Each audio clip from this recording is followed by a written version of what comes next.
কি হয়েছে? তোমার গায়ে এত রক্ত কেন? জুয়েল, আমাদের পালাতে হবে এক্ষুনি। সত্য আমাকে মারতে এসেছিল, কিন্তু অন্ধকারে ভুল করে সে নিজের মেয়েকেই মেরে ফেলেছে। ভোর হলেই সে টের পাবে, আর তখন আর আমাদের বাঁচতে দেবে না।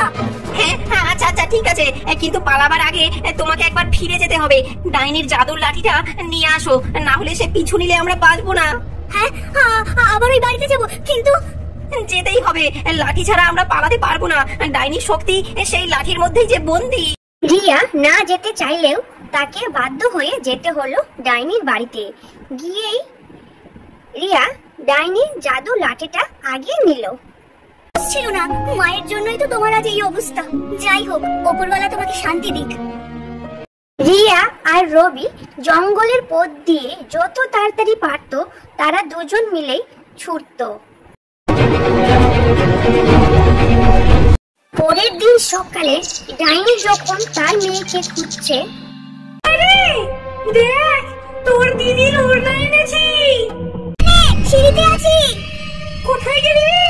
এই নে, ওড়নাটা নে মা। এইখানে, রান্নাঘরে। কোথায় রে? কোথায়? আমার টুনু কোথায়? এইখানে, বিছানায় ঘুমাচ্ছি। আমার মেয়ে, আমার টুনু। কে মারলো তোকে মা? কে মারলো? ওই পোড়া মুখেই নিশ্চয়ই মেরেছে। ডাইনি চিৎকার করতে করতে ঘরে এসে দূরবীন দিয়ে দেখতে পায় রিয়া আর রবিকে ছুটে পালাচ্ছে। ওরা পালাচ্ছে, কিন্তু লাভ হবে না। যত জোরে দৌড়াবে কেন, আমি ওদের ধরবই। ডাইনি রিয়ার মায়ের জুতো পরে খুব জোরে দৌড়াতে লাগলো, যেন তাড়াতাড়ি তাদের সং ধরতে পারে। ডাইনি খুব সন্ধ্যা আসছে, সে আমাদেরকে ধরে ফেলবে। জাদুর লাঠি এক্ষুনি বের করো। বেটা, এবার তোদের আমি জেল দখল করবো। আমার টুনুকে মারলি, তোদের আমি ছাড়বো না।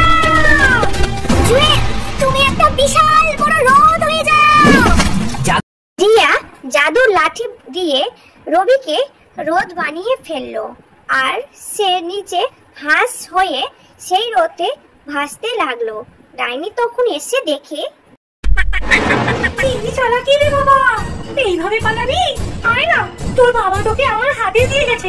আয় মা, আমার কাছে আয়। আয় রে হাসমণি, এই দেখ নরম নরম মিষ্টি রুটি। খাবি? আয়, কত সুন্দর রুটি। যা, আজকে যা, কিন্তু মনে রাখিস তোকে আমি খুঁজে বের করবই। তনুকে মারার প্রতিশোধ আমি নেব।